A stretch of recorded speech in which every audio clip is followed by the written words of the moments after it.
Hello everyone, and thank you so much for watching my very first video. If you are interested in some sewing tips or would just like to stay active sewing, please subscribe to my channel.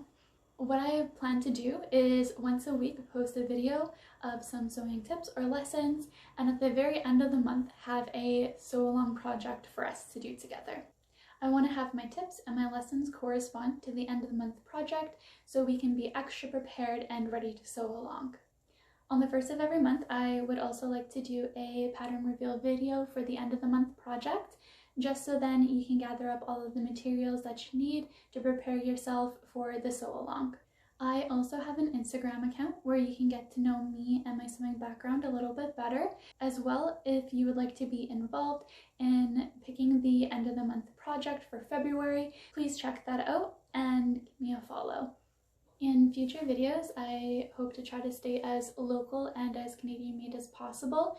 But for this video, unfortunately, I wasn't able to do that just because I decided to start my YouTube channel very suddenly and also around the Christmas season.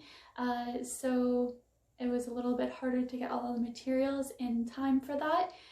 But hopefully for the second project that we are doing in February, I will have all of the materials and resources for that.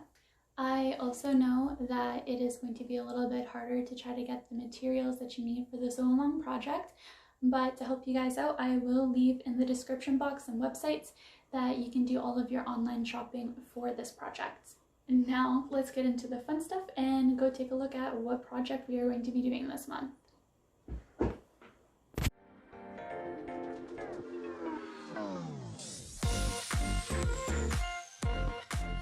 So for the month of January, the end of the month project is going to be McCall's 7981.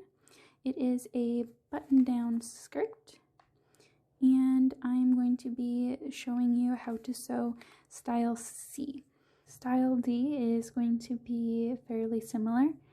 It just has a longer skirt, so you are more than welcome to sew style D as well for your project. I also will be most likely shortening the skirt just a little bit, just because the fabric that I have, I don't believe I actually have enough. So I will show you how to make it a little bit shorter as well. So I chose this pattern for us to do for our first project because it is a fairly popular style right now, with the buttons down the center of the skirt, as well as it's fairly simple to sew. It doesn't have any crazy seams or anything. It's just going to be the side seams, the back seam, and the waistband. The only challenging part is going to be the buttons down the front, but please don't be too discouraged by that. I actually find personally for myself that sometimes it's harder to put in a zipper than it is to put on buttons. Buttons do take a little bit more time, but it might end up being a little bit less stressful than trying to sew in a zipper for the first time. And if you're not a skirt person like myself, you can always make this first project for someone else.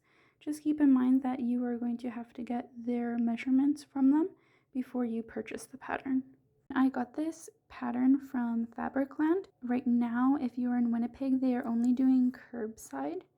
So what you would have to do is at the very bottom of the curbside form, you would just write in the number, which is 7981, and your size run. So this one goes from extra small to medium, and then the other pattern is large to extra large.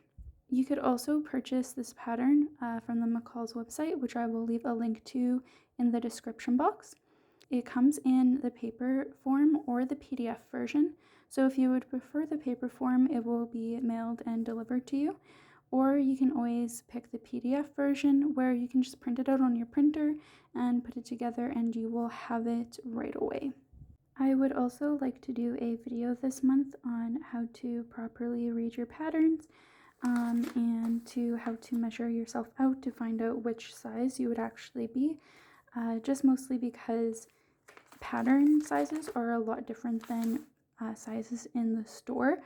So if you think that you are a medium, You might actually be like a large or an extra large depending on the fit of it. They always have the measurements on the back of the pattern. You can probably find the measurement guide as well on the McCall's website. But yeah, just keep in mind that the pattern sizes are a lot different than the sizes in the store. So I will make a video kind of showing you how to properly measure yourself, and also to how to read the guts on the inside of this envelope, how to cut it out, and how to properly read the pattern. So now on to the good stuff, which would be the fabric. So this pattern suggests that you would need cotton blends, a wool blend, or a lightweight denim or linen. You can always follow these instructions and get exactly what it says, but really as long as you have a medium weight fabric that does not stretch, you should be okay. What I chose for this project is this fabric here. So it's actually a upholstery fabric. I have this left over from some upholstery I was doing in my trailer from the summer. I think it would be really cute for this skirt, and it is medium weight. It doesn't stretch at all, so I think it's going to hold a very good structure, as well as kind of fancy it up a little bit, because I find that this skirt's fairly casual. So we're going to give a little bit of an extra bling to it. For the buttons, I chose kind of a creamy color 4-hole button, which I think is not going to stand out too much, but I think it's going to be a good contrast to the metallic that's kind of in this fabric here.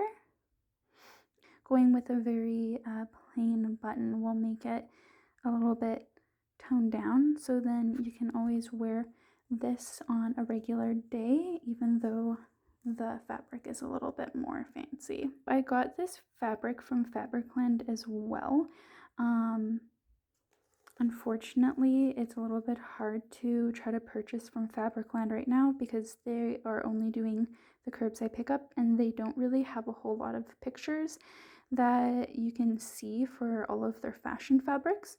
But I will leave some links in the description box of online fabric stores, mostly in Canada, that you can purchase from, that you can actually see the pictures of. If you do need a hand picking fabric at all, please leave a comment underneath this video or message me on Instagram, and I can try to help you find the right fabric that you need.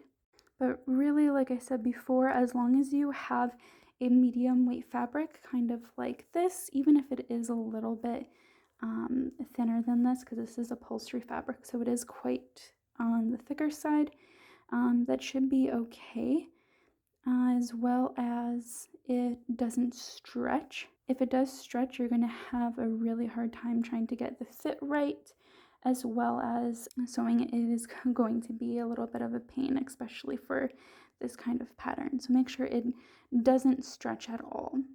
Now you will need some interfacing as well for this project, which I have right here.